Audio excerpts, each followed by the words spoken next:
ओम गम गणपतये नमः। ओम श्री सरस्वत्यै नमः। ओम श्री सद्गुरु परमात्मने नमः। श्री योग वासिष्ठ महारामायण निर्वाण प्रकरण 69वां सर्ग। इस सर्ग का विषय है कि वशिष्ठ जी का और विद्याधरी का उस शिला की सृष्टि के अंदर प्रवेश हो गया और वहाँ के जो ब्रह्मा हैं यानी विद्याधरी के जो पति हैं उनके साथ वशिष्ठ जी का मिलाप हुआ है और उनके साथ जो संभाषण हुआ है उसी को हम इस सर्ग के अंतर्गत पढ़ेंगे। महाराज वशिष्ठ जी ने कहा, हे भद्र, जिसके समस्त जगत एक तरह के अवयव से हैं, ऐसे सूर्य आदि ज्योतियों से अगम्य तथा चक्षु आदि इंद्रियों का अविषय परब्रह्म ही दृश्य सा बनकर स्थित है। यानी कि जो परब्रह्म है और जो यहाँ दृश्य है, दोनों की एकता कही गई है। जैसे भगवान का विराट रूप था तो उन विराट रूप के अंदर जो भी वस्तुएं दिखाई दे रही हैं वो सब उस विराट का एक तरह से अंग ही कही जा सकती है। ठीक ऐसे ही यह जो जगत आपको अनुभव में आता है, आप विचार करके देखेंगे तो ऐसा लगेगा कि यह ब्रह्म से अभिन्न है, कंगन सुवर्ण से अभिन्न है, घड़ा मिट्टी से अभिन्न है, बुलबुला जल से अभिन्न है। और ऐसा अभिन्न होते हुए भी वो ज्योतियों से अगम्य है। यानी सूर्य रूपी ज्योति हो, चाहे अग्नि रूपी ज्योति हो, चाहे नेत्र रूपी ज्योति हो, इन ज्योतियों से वो दिखाई नहीं देता। यानी इंद्रियों का विषय है और ऐसा अविषय होने पर भी वह जगत रूप दृश्य सा प्रतीत होता है। वह निरामय परब्रह्म समाधि की दिव्य दृष्टि से दिख पड़ता है। यानी यह जगत परब्रह्म की ज्योति से ही प्रकाशित हो रहा है, अतः जगत भी वास्तव में निर्विकार ब्रह्म स्वरूप ही है। ऐसा जो निरामय ब्रह्म है, बोले वो दिखाई कब देता है? बोले जब तुम समाधि में स्थित हो जाओ तभी वो दिव्य दृष्टि से दिखाई देता है। अभी तो तुमने बोला कि वो किसी दृष्टि से दिखाई नहीं देता, अभी बोल रहे हो कि समाधि में स्थित होने पर वह दिव्य दृष्टि से दिखाई देता है। बोले दिव्य दृष्टि से दिखाई तो देता है, लेकिन क्या दिखाई देता है?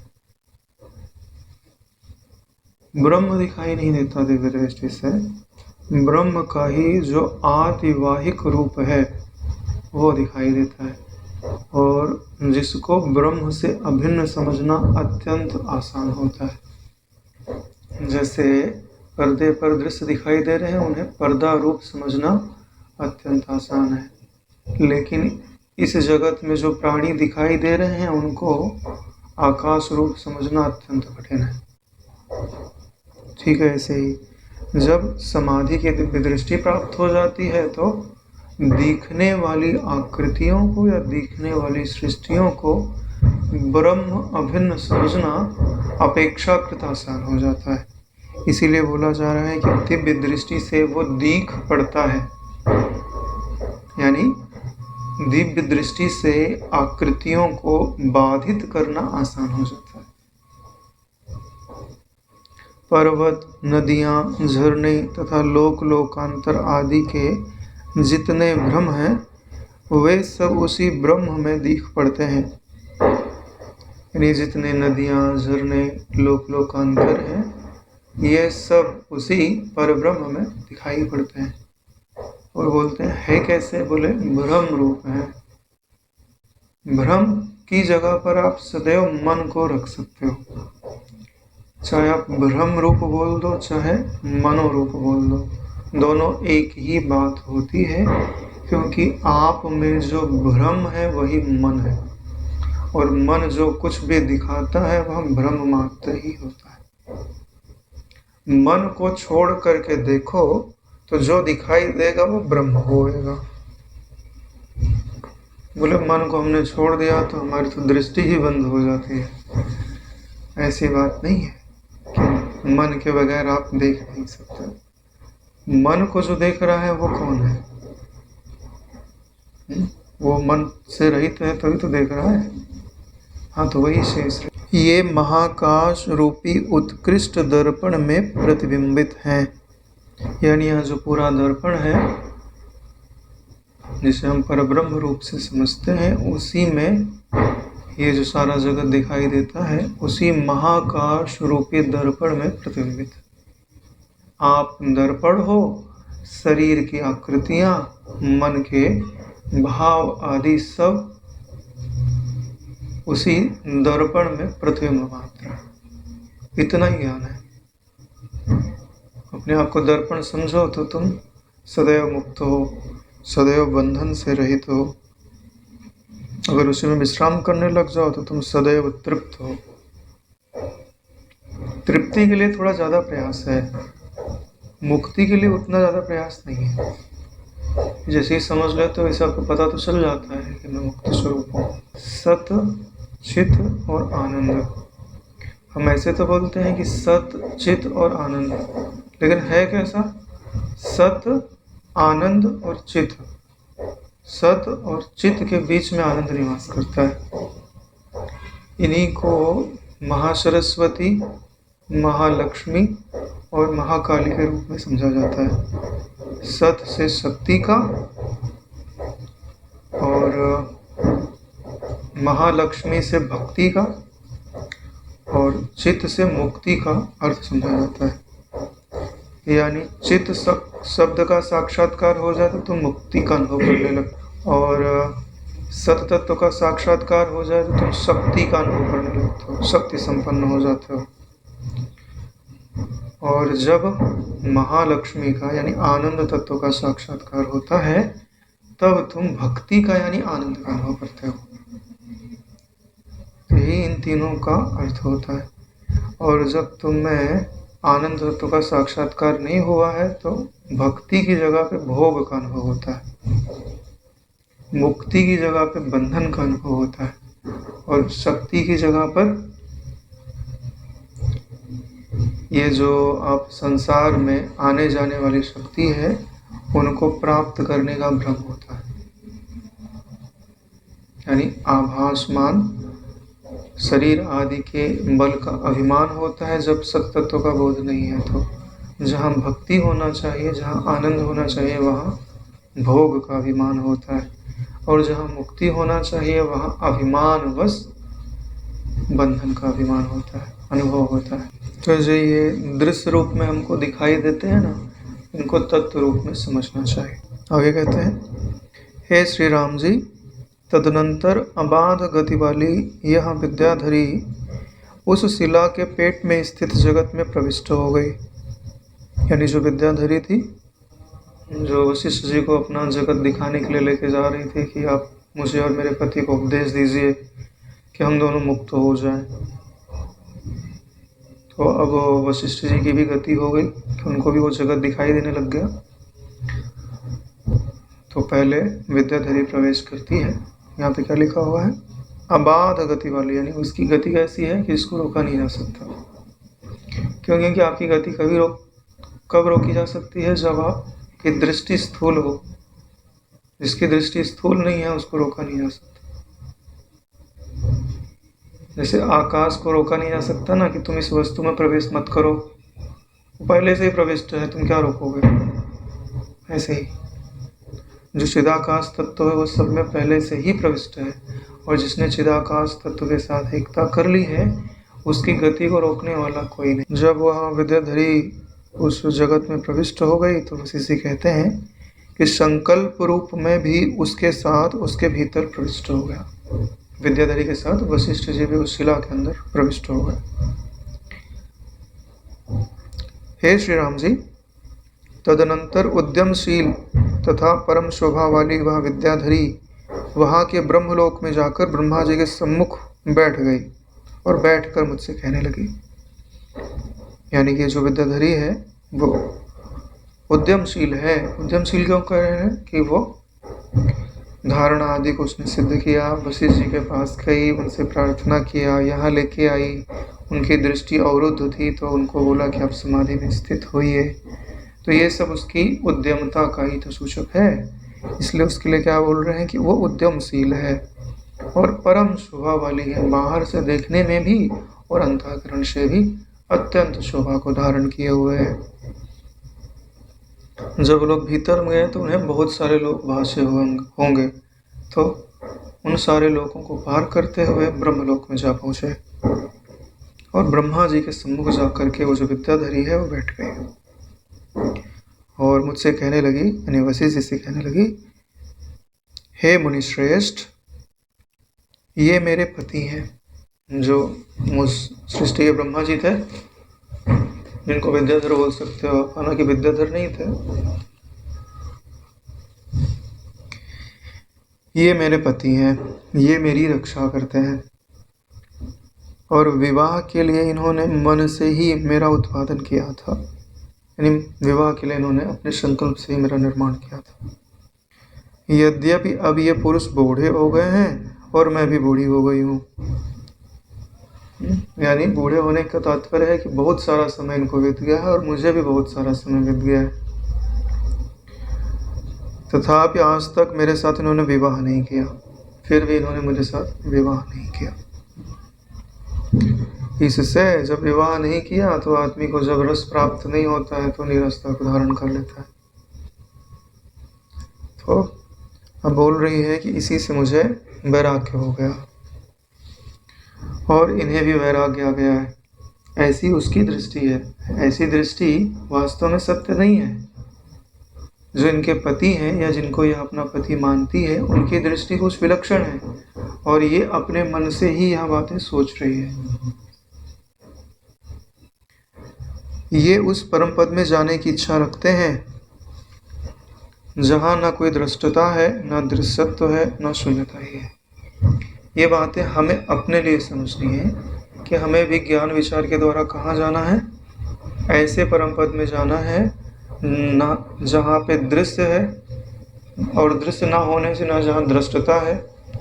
हम बोले क्या दृश्य नहीं है, दृष्टता नहीं है, तो क्या शून्यता है? बोले शून्यता भी नहीं है। ना शून्यता है, ना दृश्यता है, ना दृष्टता है क्या वहाँ पे? बोले एक ज्ञान मात्र सत्ता है जो अपने आप को प्रकट नहीं कर रही है, अप्रकट रूप से विद्यमान है। ऐसे ही स्वरूप में हमें स्थित होना है। और क्या आप ऐसे रूप में स्थिर हो पाते हैं? अगर नहीं हो पाते हैं तो विचार के द्वारा, अपने इंद्रियों की अंतर्मुखता के द्वारा ऐसी स्थिति प्राप्त करने का प्रयास करना चाहिए, क्योंकि ऐसी स्थिति ही वास्तव में आपका स्वरूप है। हे श्री राम जी, वह विद्याधरी जब तक यह मुझसे कह रही थी तब तक इस जगत में महाप्रलय काल समीप आ रहा था। विद्याधरी ने जब ऐसा उनसे कहा तो विद्याधरी को तो पता नहीं, मगर वशिष्ठ जी तो बहुत सारी सृष्टियां देखी हुई हैं, तो उन्हें कुछ ऐसे चिन्ह दिखाई देने लगे जिससे उन्हें पता चलने लग गया कि यह जो सृष्टि है उसका प्रलय काल समीप आ रहा है, ये सृष्टि नष्ट होने वाली है। फिर उस विद्याधरी ने कहना आरंभ किया, भगवान अभी भी ये अपने ध्यान से विचलित नहीं होते। यानी जो उनके पति हैं वो ध्यान में बैठे हैं और ध्यान से वो उठ नहीं रहे। पर्वत के सदृश अपनी मुनि वृत्ति से मानो ये अचल पर्वत ही लगते हैं। इन्होंने मुनि वृत्ति को धारण किया हुआ है और ऐसे धारण किया हुआ है कि जैसे कोई पर्वत बैठा हुआ हो। ये नारायण ये सारी बातें हम लोगों के लिए है कि हमें भी ऐसी मुनि वृत्ति को धारण करना चाहिए कि जैसे पर्वत अडिग होता है वैसे हम भी अडिग स्थिर हो जाए। अडिगता में पार्वती का नाम सर्वोपरि आता है, तो उसमें पर्वत शब्द छुपा हुआ है ना, पर्वत से पार्वती, क्योंकि पर्वत की तो पुत्री थी। पर्वत की यानी दृढ़ता की पुत्री है। अगर आप में दृढ़ता नहीं है तो आप कभी शिव को प्रकट नहीं कर सकते। आत्म तत्व को प्रकट नहीं कर सकते। उन्होंने क्या लिखा हुआ है? मुनि वृत्ति से। मुनि वृत्ति किसे कहते हैं? कार्ये ही कारणम पश्येत पश्चात कारणम विसर्जयेत कारणत्वं ततो नश्येत अवशिष्टः भवेत मुनिः। कार्य को कारण से अलग कर दीजिए। जब भली भांति कारण दिखाई देने लगे तो फिर उसमें कार्य को डाल करके देखिए कि यह जो कार्य है वो बिना कारण के जीवित नहीं रह सकता। कारण के साथ है तभी यह दिखाई देता है।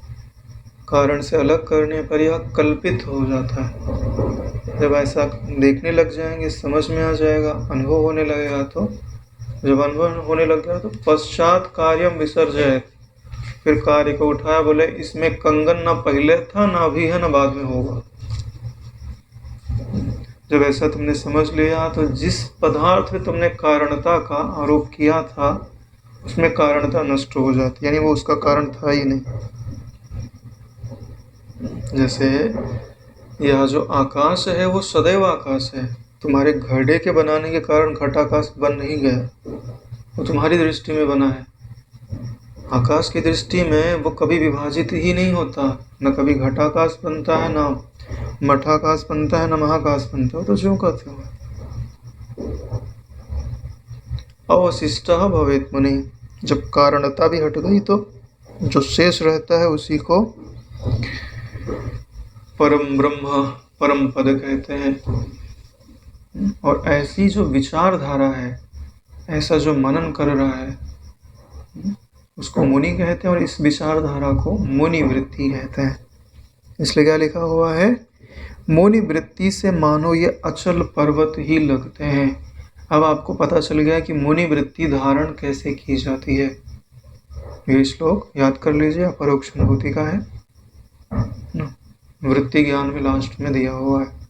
उसमें जो 8-10 श्लोक हैं उनको स्मृति में रखना चाहिए, वो आपका खजाना है। हे मुनीश्वर, इसलिए मुझे और इन्हें बोध देकर उस परब्रह्म के मार्ग में लगाने की कृपा कीजिए। तो वशिष्ठ से प्रार्थना करते हुए कह रही है कि मुझे और इनको दोनों को बोध प्रदान करिए, परब्रह्म के मार्ग में लगाने की कृपा करिए। ऐसा मार्ग जो परब्रह्म की ओर जाता हो। वो मार्ग कौन सा है? अबे विचार करके स्वरूप के निश्चय का ही मार्ग होता है। जैसे जैसे आप विचार करते जाओगे वैसे वैसे वह निरावरण होते जाएगा, यानी उसके ऊपर से पर्दा हटते जाएगा। जो वैज्ञानिक प्रलय काल तक के सारे संसारों का मूलभूत कारण है। वैज्ञानिक किसको बोलते हैं? जो विज्ञान का अनुभव करता है उसे वैज्ञानिक बोलता है। तो वो जो परब्रह्म है वही परम वैज्ञानिक है, वही सबका सारे विज्ञानों का अनुभव करता है। जो कुछ भी अनुभव होता है उन सब का अनुभव करता वही है। इसके लिए बोल रहे हैं प्रलय काल तक के सारे संसारों का मूलभूत कारण कौन है? वही परब्रह्म है। हे श्री राम जी, उस विद्याधरी ने मुझसे वैसा कहकर फिर उस ब्रह्मा जी को जगाने के लिए कहने लगी। यानी ऐसा वशिष्ठ से कहने के पश्चात अब जो उसके पति हैं, जिनको अभी तक हम लोग विद्याधर विद्याधर बोल रहे थे, उनके लिए क्या शब्द आएगा? उस जगत के वो ब्रह्मा जी हैं, स्वयंभू है, स्वयं उत्पन्न होने वाला। अब उनको जगाएगी क्योंकि वो तो ध्यान में बैठे हुए।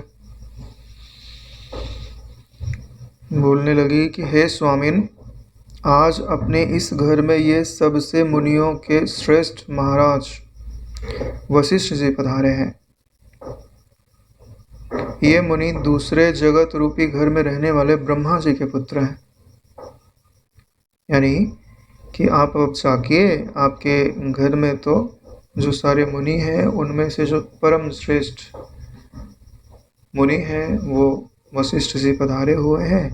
और जो दूसरी सृष्टि है तो बोलते जगत रूपी घर, यानी कि अब दूसरी सृष्टि उनके लिए केवल घर जैसी है। हमको इतना बड़ा लगता है कि पृथ्वी के एक कोने में हमारा घर है, लेकिन दूसरे लोक में चले जाओगे तो क्या बोलोगे? भाई पृथ्वी पे मेरा घर है, दूसरे ग्रह पे चले जाओ, दूसरे ब्रह्मांड में चले जाओगे तो बोलोगे उस ब्रह्मांड में मेरा घर है, यानी फिर ब्रह्मांड से पहचान होने लगती। ब्रह्मा जी के पुत्र हैं और जो गृहस्थ पुरुषों के घर में समुचित पूजा से अपने घर में पधारे हुए अतिथि होते हैं उनका सत्कार करना चाहिए। गृहस्थों का यही धर्म होता है, सबका यही धर्म होता है। हालांकि जो फक्कड़ हैं उन पे तो कोई नियम लागू नहीं होता है, फिर भी उनसे श्रेष्ठ अगर कोई आता है तो अवश्य उसका सम्मान करता है। इसलिए हे स्वामीन, आप यह जानिए कि ये मुनि श्रेष्ठ पूज्य हैं, ये पूजा करने योग्य हैं, इसलिए अर्घ्य ले लीजिए, पाद्य ले लीजिए और इनकी पूजा कीजिए। पाद्य का अर्थ होता है कि उनके पाँव वगैरह धुला दीजिए, और अर्घ्य का मतलब होता है कि कुछ खाने पीने को प्रदान करिए। ऐसी ही पूजा की जाती है। घर आदमी भी तो ऐसी पूजा करता है, कोई आता है मेहमान वगैरह तो। जो बड़े बड़े आपके सदृश महात्मा हैं उन्हें उत्तम पूजा से प्राप्त होने वाला महाफल ही रोचता है। यानी कि जब कोई पूजनीय व्यक्ति आता है और हम उसकी यथोक्त पूजा करते हैं तब हमें महाफल प्राप्त होता है। महाफल यानी सत्संग प्राप्त होता है। वो लोग अधिष्ट पर विश्वास नहीं करते कि हमारा पुण्य बढ़ जाएगा, फिर हम ब्रह्मलोक में बैठे और कहाँ जाएंगे, और कौन से लोक की इच्छा कर सकते हैं। अरे सर्वोच्च लोक में बैठने के उपरांत वो मेरा पुण्य बढ़ जाएगा ऐसी इच्छा तो नहीं रहती। तो उनकी दृष्टि में महाफल क्या है? सत्संग वार्ता, जो सत तत्व है उसके बारे में सुनने को मिले। हे श्री राम जी, जब उस विद्याधरी ने वैसा कहा तब महामेधावी वह मुनि समाधि से समुद्र में आवर्त के समान उठ बैठे और अपनी आत्मा को पहचानने के निमित्त द्रवीभूत हो गए। यानी समाधि से उठ बैठे। क्या विशेषण आ रहा है उनके लिए? बोले महामेधावी वह मुनि। मेधावी किसको बोलते हैं? हाँ, जो बहुत सारे शास्त्रों के अर्थों को अपनी बुद्धि में धारण करता है उसको मेधावी बोलते हैं। जैसे समुद्र में लहर उठती है, ऐसे ही जो उस चिदाकाश तत्व में स्थिर है उसमें ही स्फुरन हुआ और वही अभी उनके रूप में प्रकट होगा। वास्तव में ऐसे ही होता है कि हम लोग एक लहर के रूप ही हैं, लेकिन शरीर से जुड़ जाते तो हमको लगता है ये वही वाला शरीर है जो पहले था। ये वाला शरीर पहले था। जैसे अभी आप गहरे ध्यान में जाने के लिए बैठ जाओ तो आपकी चेतना कैसे शांत हो जाती है, जैसे लहर समुद्र में शांत हो जाती है, तो देह आदि का भाने नहीं रहता। ठीक है, फिर लहर उठी तो आई कहाँ से? कहाँ शरीर में आ गई, प्रवेश कर गई। ठीक है, हाँ, तो इसको ऐसा समझ सकते हैं कि समंदर के ऊपर कोई ऐसी आकृति बना के डाल दी गई है जिसमें कभी पानी भर जाता है और कभी पानी खाली हो जाता है। उसमें ऐसी मोटर लगा दी गई है कि उसके अंदर पानी भर जाएगा तो वो फूल जाएगी, है ना, क्रिया करने लग जाएगी, और पानी निकल जाएगा, मोटर ऑफ कर देंगे तो शांत पड़ी एकदम, जहाँ लहर फेंक रही वहाँ जा रही है। ऐसे ही हाल है अपना। तो उसके भीतर जो पानी जा रहा है और आ रहा है वो समुद्र से एक रूप है। अगर वो अपने आप को वो वस्तु समझने लग जावे जिसके अंदर भर रहा है तो उसकी मूर्खता ही है ना। वे अपनी आत्मा को पहचानने के निमित्त द्रवीभूत हो गए। द्रवीभूत होने का मतलब होता है पिघल जाना। यानी यहाँ जो परब्रह्म परमात्मा है उसको घन ठोस बोला जा रहा है, और फिर जो चित्ताकाश में उस परब्रह्म का अवतरण है उसको द्रवीभूत कहा जा रहा है।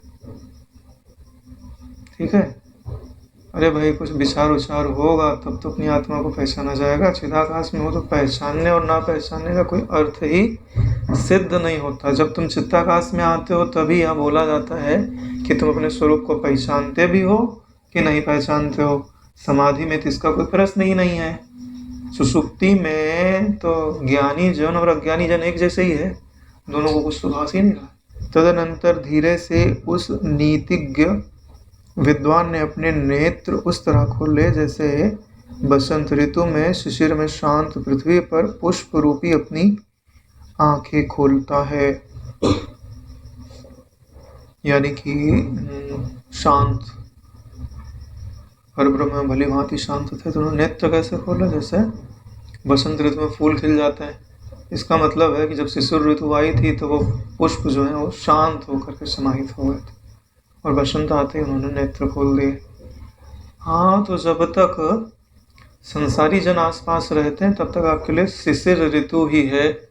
तब तक आपको अपनी इंद्रियों को संसार की तरफ से खींच करके प्राणाहारम प्रत्याहारम, प्राणायाम करके प्रत्याहार करके अपनी जो चित्त वृत्ति है उसको समाधि में लगा के ही रखना चाहिए। और जब ज्ञानी जन आपके समीप में आवे तब अपनी चित्त वृत्ति को वहां से बाहर ला लेना चाहिए। यही चीज तो सिखा रहे हैं यहाँ पे। ऐसा नहीं है कि कोई तत्व ज्ञान की चर्चा करने वाला मिले और तुम आंख बंद करके बैठे हो। जब उन्होंने आंखें खोल ली तो उनकी चेतना उनके पूरे शरीर में व्याप्त हो जाएगी।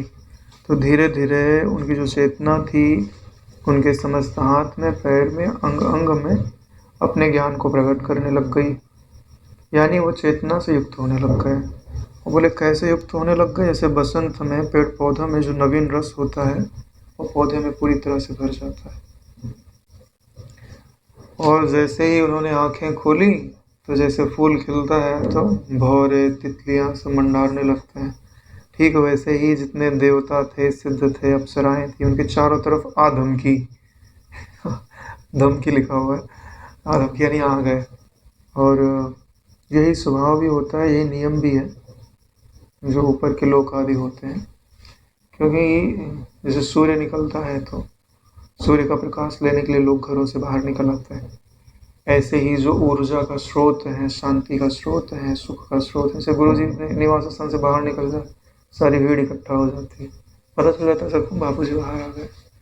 ऐसे ही समाधि से बाहर पता चल गया क्या वो समाधि से उठ गए हैं, कुछ ना कुछ हम लोगों को ज्ञान, वार्ता, उनकी प्रसन्नता आदि मिलेगी।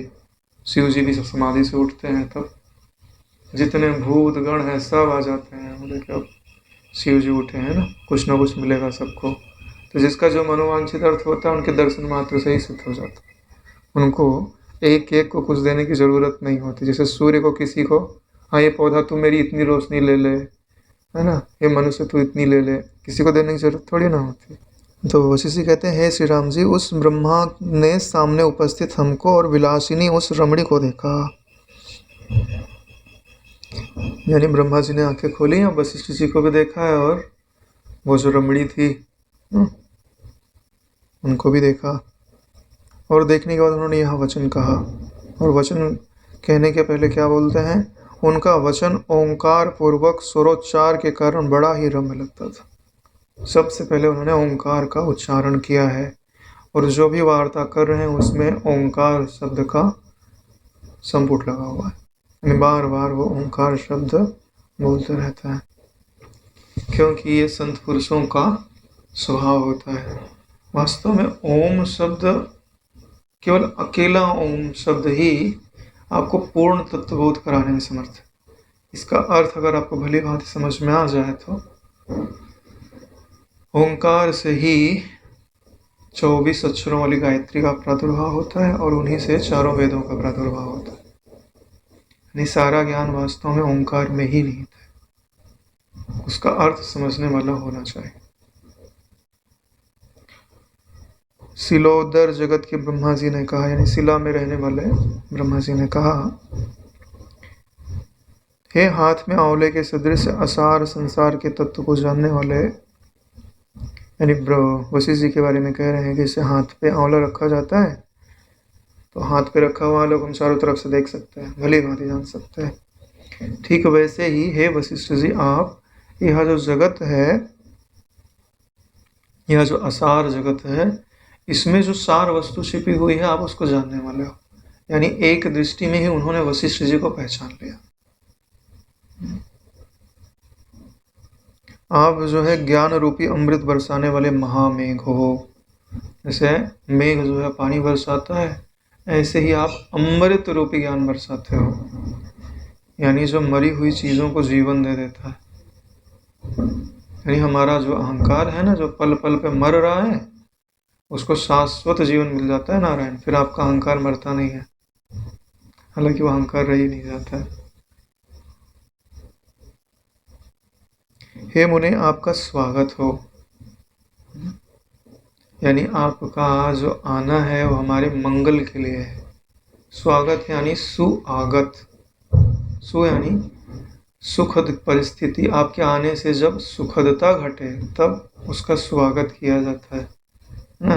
जिनके आने से मन दुखी हो जाता है उनका स्वागत थोड़ी ना किया जाता है। भाई तुम जाओ, कब जाओगे? बीमारी आती है तो कोई स्वागत थोड़ी ना करता है, दवाई लेता है भाई, इंजेक्शन लगवाता है, प्राणायाम करता है कि तुम जाओ। स्वागत किसका किया जाता है? जो सुख देता है उसका स्वागत किया जाता है। हाँ, तो कोई भी आ जाए तो सबका स्वागत मत करने लगना। जो रहने योग्य होता है उसी का स्वागत करना चाहिए। ऐसा नहीं कि जिन जिन्नात आवे तुम बोलो कि भाई तुम्हारा स्वागत है, पधारिए, तो आके रहने लगेंगे ना। उनको क्या बोला जाता है? भाई दूर रहो, तुम कहाँ आ रहे हो इधर, ये तुम्हारी रहने की जगह है क्या? अरे भाई कुत्ता घर में घुसने लगता है तो उसका स्वागत थोड़ी ना करता है, ठीक है। ऐसे ही जब कुविचार आने को होते हैं अंतःकरण के अंदर तो उनका स्वागत नहीं किया जाता, उनको डंडा दिखाया जाता है। ओंकार रूपी, ओंकार का गर्जन रूपी डंडा, विचार रूपी डंडा दिखाया जाता है। तुम लोग निकलो यहाँ से, कहाँ रहे हो? इधर तुम्हारे रहने की जगह है, कूड़ा करकट जहाँ पड़ा हो वहाँ जाके रहो। हमारा हृदय थोड़ी डस्टबिन थोड़ी ना है कि जहाँ आकर तुम रहने लग जाओगे, और हम रहने देंगे?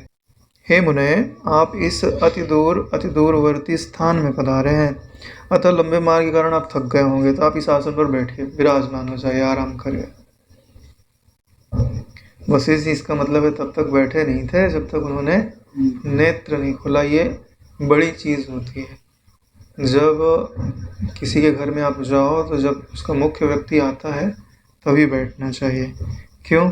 अरे क्या पता वो बैठने के लिए बोले ही नहीं, उसका आपसे जमे ही नहीं, तो अगर आप बैठ जाएंगे तो जब आप उठेंगे तो आपको अपमान सा अनुभव करना पड़ेगा, ठीक है। इसके लिए वशिष्ठ जी तब तक बैठे ही नहीं। भाई क्या पता, है ना, ये स्वीकार करे ना करे, इनकी पत्नी तो बुला के लाई है, इसलिए मुख्य व्यक्ति की स्वीकृति आवश्यक होती है। तो ये बात हमें ध्यान में रखनी चाहिए। वैसे भी जिस वस्तु पे दूसरे का अधिकार होता है उस पर बिना अधिकार करने की चेष्टा नहीं करनी चाहिए। ये सज्जनों का स्वभाव होता है। हे श्री राम जी, उस जगत के ब्रह्मा जी के वैसा कहने पर हे भगवान मैं आपका अभिनंदन करता हूँ, यानी कि वशिष्ठ जी ने बोला कि मैं आपका अभिवादन करता हूँ, यानी सम्मान करता हूँ। अपने वचनों से आपको सम्मानित करता हूँ। अभिवादन करने का यही अर्थ होता है कि वचन मात्र से ही वो सम्मान करना। उनके नेत्र के इशारे से दर्शित मणि में आसन पर बैठ गया, यानी ऐसे आसन पर बैठ के इसमें मणियाँ लगी हुई थी, प्रकाशित हो रहा था। हालांकि जो महापुरुष लोग होते हैं वो मणिमय आसन पर ही बैठते हैं, जिससे प्रकाश निकलते रहता है ना। साधारण आसन पर थोड़ी बैठते हैं, क्योंकि वास्तव में ये तो शरीर बैठा है, वास्तव में ज्ञान तत्व में ही बैठते हैं और वहीं उठते हैं। हाँ, तो ज्ञान तत्व सदैव प्रकाश में होता है नारायण। उसी के पहचान के रूप में उनके जो यहाँ के आसन होते हैं उनको भी श्रेष्ठ बनाया जाता है। उसके बाद जितने देवता थे, ऋषि थे, गंधर्व थे, मुनि विद्याधरी आदि थे, वो सब वशिष्ठ जी की स्तुतियाँ करना प्रारंभ कर दिए। फिर उनकी पूजा की और फिर उन्होंने वशिष्ठ जी को नमस्कार किया है। उसके पश्चात जितने भी व्यवहार की नीतियाँ थी वे सब संपन्न हो गई और एक मुहूर्त में देवता, गंधर्व और जितने भी प्राणी थे वहाँ के, उनकी वाणी के द्वारा जो भी समारोह हो रहा था, प्रणाम आदि हो रहा था, वो सब शांत हो गया। एक मुहूर्त बोलते हैं 48 मिनट को, ठीक है। तो एक दिन में 30 मुहूर्त होता है। जब ये सब समारोह शांत हो गया तब वशिष्ठ जी ने उन ब्रह्मा जी से कहा कि हे भूत भव्य के स्वामिन, भूतकाल और भव्य यानी भविष्य काल, यानी भूत और भविष्य के स्वामी, वर्तमान में स्वामी तो दिखाई दे ही रहे। यह विद्याधरी प्रयत्न पूर्वक मेरे पास आकर कहती है कि तुम हम लोगों को बोध वचनों से उपदेश दो। यानी कि ये जो विद्याधरी बैठी हैं, इन्होंने मुझे बुला करके लाया है, और इसलिए बुला के लाया है कि मैं आप लोगों को उपदेश दूं। क्या उसका यह कहना उचित है या अनुचित है? क्योंकि वशिष्ठ जी ने भी उनको देखते ही पहचान लिया कि ज्ञान की तो इन्हें आवश्यकता बिल्कुल नहीं है, ये तो स्वरूप से ही ज्ञात गया है। लेकिन अब पूछ भी ले वे, सत्यापित हो जाए, इसलिए पूछ रहे हैं कि जो उपदेश देने के लिए उन्होंने मुझे बुलाया था, उस उपदेश की आवश्यकता है भी कि नहीं है। हे देव, आप सब प्राणियों के स्वामी, यहाँ जितने भी प्राणी दिखाई दे रहे हैं, आप उन सब के स्वामी हो, मालिक हो, समस्त ज्ञानों के पारंगत हो, जितने भी ज्ञान हो सकते हैं सब में पारंगत हो, यानी सब जानते हो। उनका एक भी अक्षर आपकी दृष्टि से ओझल नहीं है, यानी सारा ज्ञान आपको पता है, पारंगत करते ही होता है। उस विद्या में भली भांति निपुण होना। अतः यह काम मुग्धा स्त्री क्या कह रही है? काम मुग्धा स्त्री यानी कि जिसकी दृष्टि में संकल्प की प्रधानता है, संकल्प के प्रकाशक की प्रधानता नहीं है, उन्हें ही क्या बोला जाता है? काम मुग्ध या काम मुग्धा। स्त्री ही काम मुग्धा नहीं होती है, न पुरुष भी अपना स्वरूप छोड़ करके मन में आई हुई इच्छाओं के पीछे चलने लग जाता है। ठीक है, क्या कह रही है? मतलब इसके कहने का कुछ अस्तित्व है भी कि नहीं है। इसलिए हे जगतपति कहिए, हे देव, आपने अपनी भार्या बनाने के निमित्त इसे क्यों उत्पन्न किया? यानी ये जो विद्याधरी है, आपने इसको उपजाया क्यों है? और उत्पन्न करके भी इसे आपने अपनी पत्नी क्यों नहीं बनाया, और फिर उसको आप बैराग की ओर लेकर के क्यों चले गए? इस प्रकार जब वशिष्ठ जी ने पूछा, तब उस जगत के ब्रह्मा जी ने कहा, हे मुने, आप सुनिए, मैं जैसा वृतांत है वैसा आपसे कहता हूँ, क्योंकि सज्जनों के सम्मुख जैसी घटना घटी हो उसे अवश्य पूरी तरह कहनी चाहिए।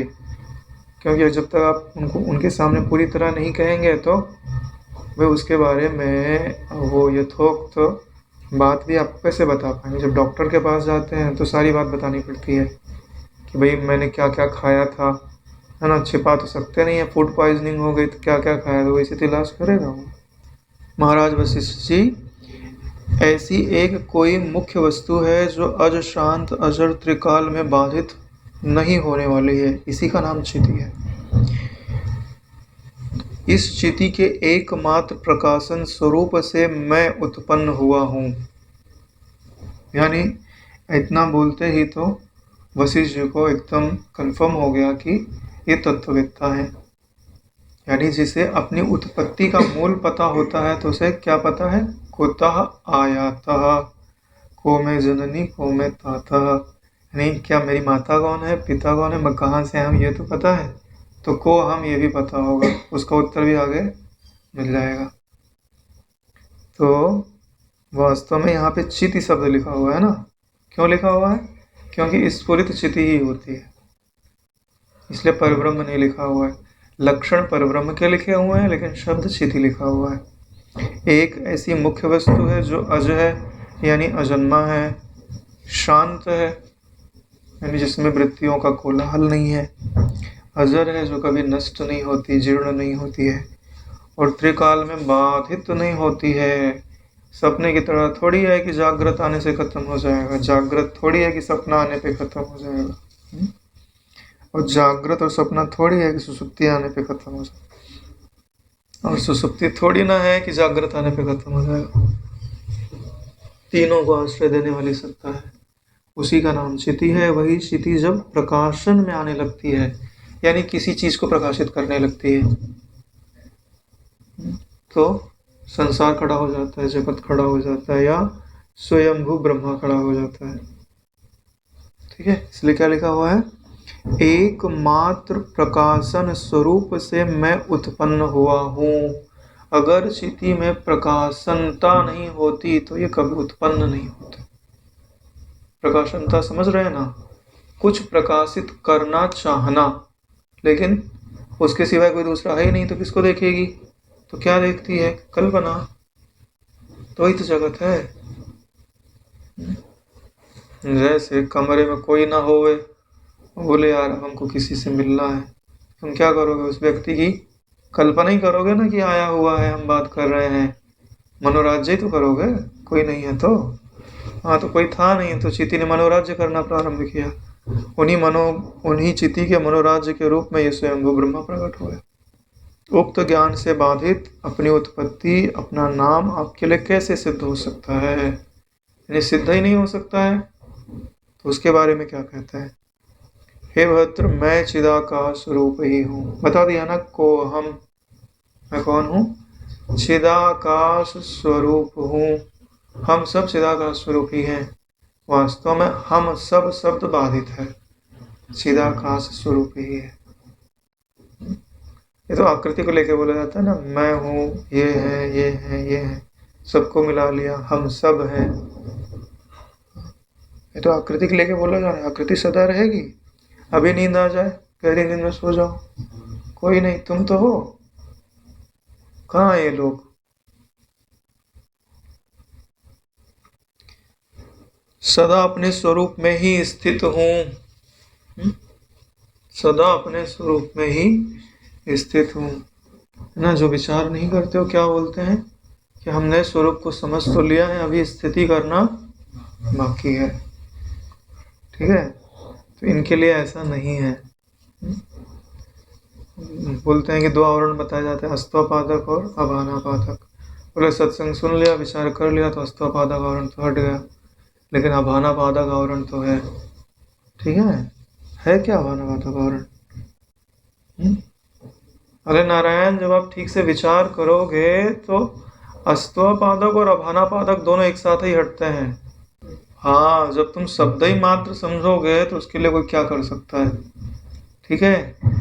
अरे भाई, जब हम बोलते हैं कि वो रहा एप्पल, ठीक है ना, तो लाल कलर का है, ठीक है, टेबल पे रखा हुआ है, गोला गोला है, ऊपर किसी डंडी लगी है, ये तो सुना, लेकिन उधर रखा है, वो उधर, उधर देखो, उधर देखा ही नहीं रहे, तो उसमें हमारी गलती थोड़ी ना है।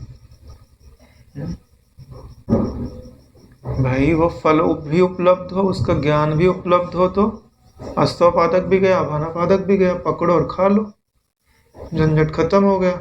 लेकिन सुन तो तुम इधर रहे हो, लेकिन जिधर रखा है उधर देख नहीं रहे हो, तो क्या होगा? यही बोलोगे ना कि अस्तपादक तो गया, सुनने से हमको समझ तो आ गया, गोल गोल होता है, लाल कलर का होता है ना, लेकिन उधर देखा ही नहीं। तो तुमको बोला जाता है कि समस्त वृत्तियों के तुम साक्षी हो, तो वृत्तियों को देखो और उसका जो प्रकाशक है उसको समझने का प्रयास करो। उसके बीच, उसमें और मेरे में क्या अंतर है? क्या मैं वही नहीं हूँ? व्यवहार करने वाली प्रजा के सर्ग में उत्पन्न होकर स्थित हो जाने पर उसकी दृष्टि से मेरा नाम स्वयंभू होता है। यानी जब मैं अपने स्वरूप में ही स्थित था और फिर चिति की स्फुरन के कारण जैसे मैं उत्पन्न हुआ, वैसे ये सारी प्रजाएं भी उत्पन्न हो गई,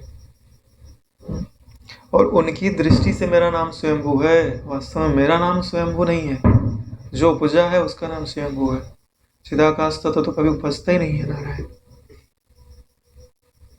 तात्विक दृष्टि से तो ना मैं उत्पन्न हुआ हूँ, आपके लिए बोला जा रहा है, दूसरे के लिए नहीं बोला जा रहा है। तात्विक दृष्टि से ये जो वचन है ना नारायण, अमृत में डूबे हुए हैं। कोई इनको अगर अपना लेवे ना, तो उनके हृदय में अमृत उतर आवे। तात्विक दृष्टि से तो ना मैं उत्पन्न हुआ हूँ, एकदम निश्चय हो जाना है। तत्व की दृष्टि से क्या मैं उत्पन्न हुआ? यानी साक्षी तत्व क्या कभी उत्पन्न होता है? नहीं होता है, हमारा अनुभव है। तो गुरु के वचन, शास्त्र के वचन, हमारा अनुभव, तीनों मिल गया। अब कौन सा भानापादक आवरण बचा रह गया? नहीं, और कौन सी मान्यता तुमने बना के रखी कि और क्या होवेगा तब हम अपने आप को साक्षी स्वरूप का के रूप में अपने को स्वीकार करेंगे? ऐसे कुछ बताओ तो कुछ सोचा जाए। तो बम हम ला के तुम्हारे शरीर में बांध के उड़ा देता है। है ना भाई, शरीर रहित स्थिति प्राप्त हो जाएगी। विचार, बिना विचार के कुछ स्वीकार नहीं करना चाहिए, ठीक है। कोई भी बोले आवरण है तो तुम मान मत लो कि आवरण है, खोजो तो सही आवरण है भी कि नहीं, है ना। हाँ, पता चला कि जो है एक पतली से धागे से बांध दिया गया हो और बोला गया हो कि तुमको जंजीर से बांधा गया, तुम छूट नहीं सकते, और हमने कभी कोशिश ही नहीं किया मुक्त होने की, जबकि 100 धागे हम तोड़ सकते थे। वही हाल है अपना भी। वो हाथी का हाल नहीं होता है, बचपन में उसको जंजीर में बांध देते हैं, बचपन में खूब कोशिश किया उसने, तोड़ नहीं पाया, तो बड़े होने पे भी उसी जंजीर से बांधते हैं, जबकि उससे 10 गुना ज़्यादा तगड़ी जंजीर वो तोड़ सकता है, क्योंकि उसने पहले अभ्यास करके देखा, बोले अब हो नहीं रहा है। जब बुद्धि बलवान होगी तो भी वो कोशिश नहीं करती है। ऐसे ही जब आश्रम में कोई नया नया आता है, बुद्धि उतनी विकसित नहीं रहती, खूब हाथ पाँव मारता है तो समझ में नहीं आता या वैसी अनुभूति नहीं होती, तो उसको बैठ जाता है कि अब तो होएगा ही नहीं। तो जब बुद्धि लायक हो जाती है ना, तब भी उसके अंदर यही बात पड़ी रहती है, अब होने से रहा, हमने बहुत कोशिश कर लिया नहीं हुआ, तो अभी कैसे हो सकता है। हाथी जैसी हाल है। सभी प्रकार के आवरणों से निर्मुक्त होकर चिदाकाश स्वरूप में चिदाकाश में ही स्थित हूँ। मुझ पे कोई आवरण नहीं है नारायण। आपके स्वरूप पे आवरण क्या है? कोई आवरण नहीं है नारायण, सदा अनावृत है, किसी से ढका नहीं है, अविचार के कारण ढका हुआ है। तुम स्वयं की ही कल्पना करके उसे ढकते हो।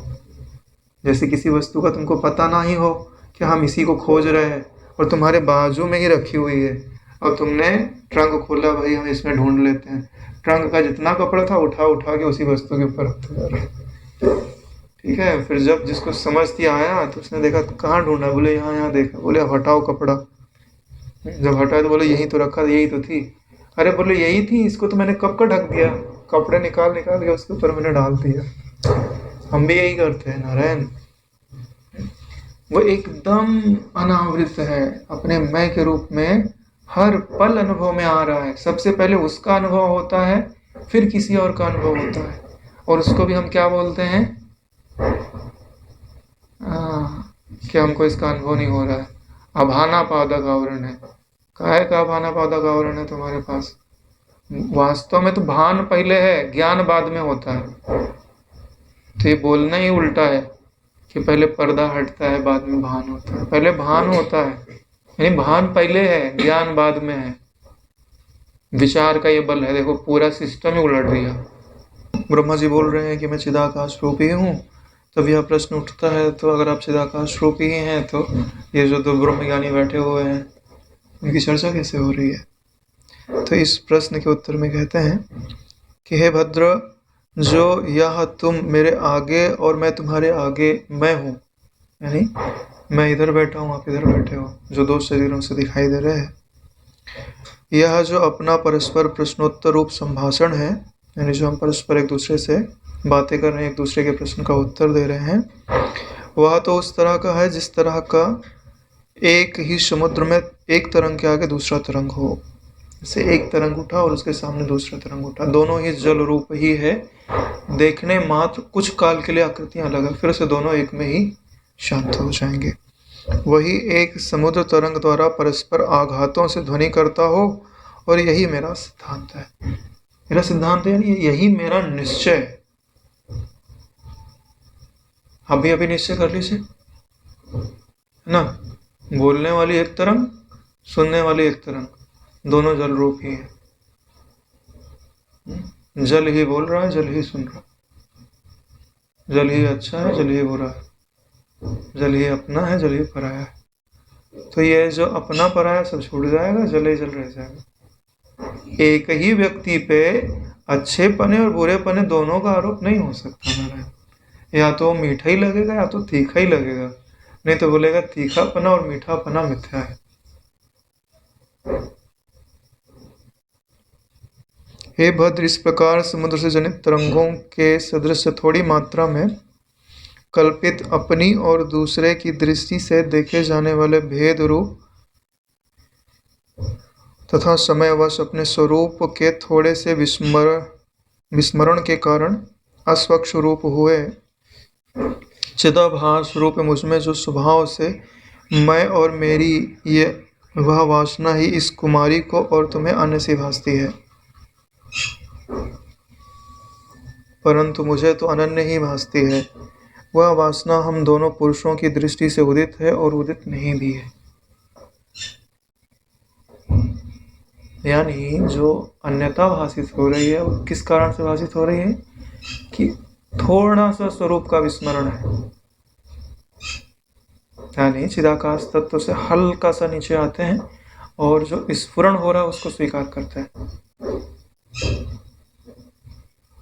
इसके लिए तो बोला जाता है ना कि चाहे कोई भी आकृति हो, बिना अविद्या को स्वीकार किए, बिना अध्यास को स्वीकार किए वो व्यवहार नहीं कर सकते। यानी बिना ज्ञान को स्वीकार किए कोई व्यवहार नहीं होता, भले वो बाधित ही क्यों ना हो। भासती तो है। जो नाम रूप भाषित हो रहा है, बिना अज्ञान रूपी मदिरा को पिए हुए ये भास नहीं सकता। वो मदिरा तो किसी ने थोड़ी पी है, किसी ने ज़्यादा पी हुई है, उसको पिए बगैर ये जगत नहीं भासता।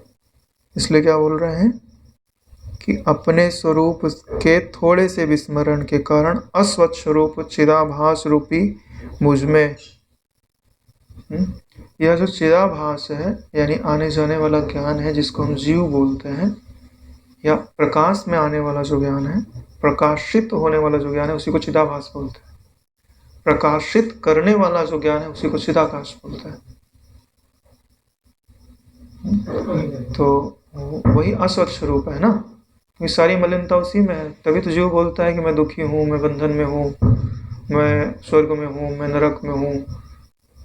अस्वच्छ रूप है ना, क्योंकि वृत्तियों से ढका हुआ है। ये क्यों है? क्योंकि उसने अपने स्वरूप का विस्मरण कर दिया है। जब इस दृष्टि से देखोगे तब तुमको लगेगा कि ये उसके ब्रह्मा जी हैं, ये वशिष्ठ जी हैं और ये विद्याधरी है। वास्तव में तो वह वासना हम दोनों पुरुषों की दृष्टि से उदित है भी और उदित नहीं भी है।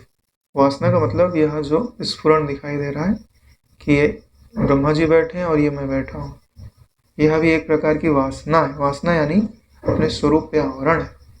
तभी तो आकृतियाँ दिख रही हैं कि वो अलग मैं अलग, भले विचार से निवृत्त हो जाए। ज्ञानी है विचार से निवृत्त कर सकते हैं, अज्ञानी विचार से निवृत्त नहीं कर सकता, लेकिन दोनों की दृष्टि में आकृतियाँ अलग अलग तो दिख रही हैं। अगर अलग अलग नहीं होती तो व्यवहार कैसे होता?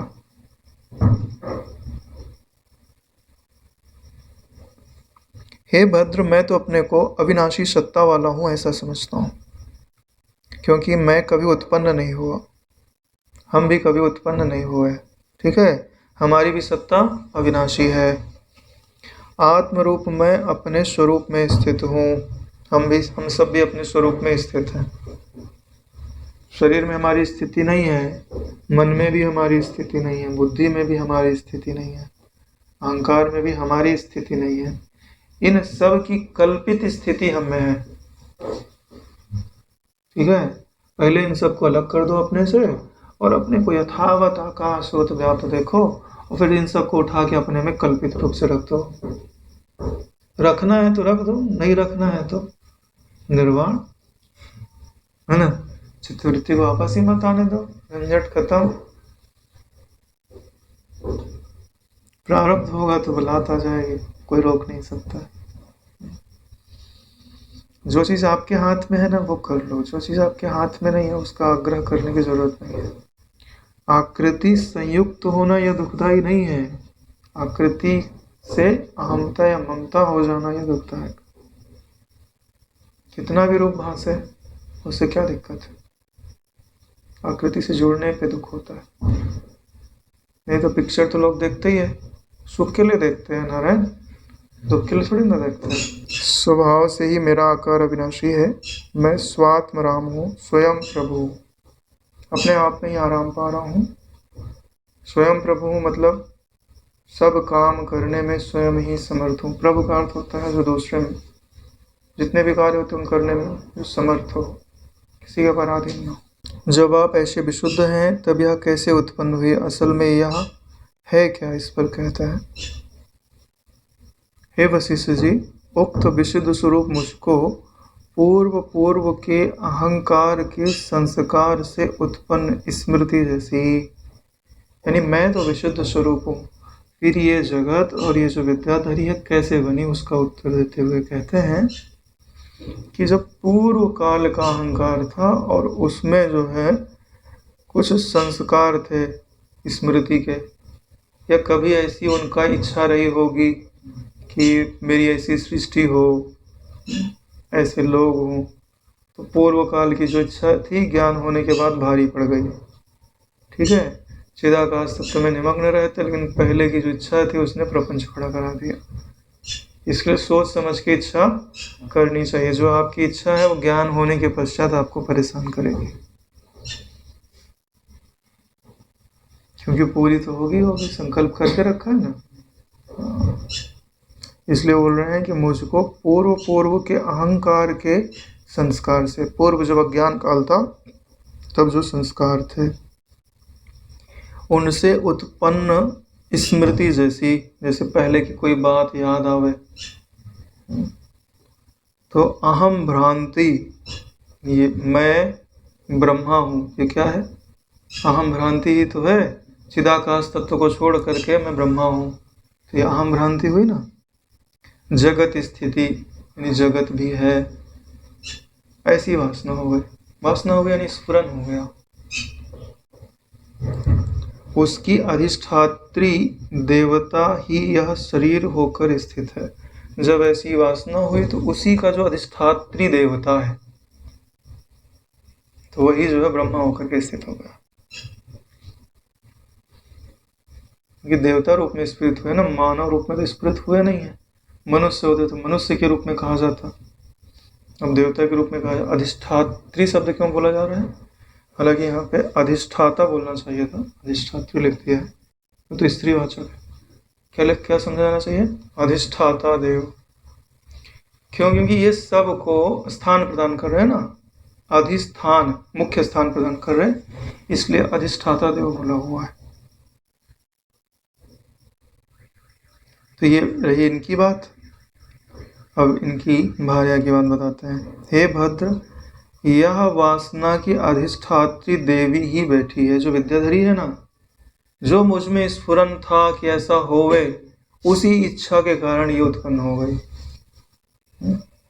यह वासना की अधिष्ठात्री देवी ही बैठी है, ना तो यह मेरी गृहिणी है और ना गृहिणी के निमित्त से मैंने इसका उत्पादन ही किया है।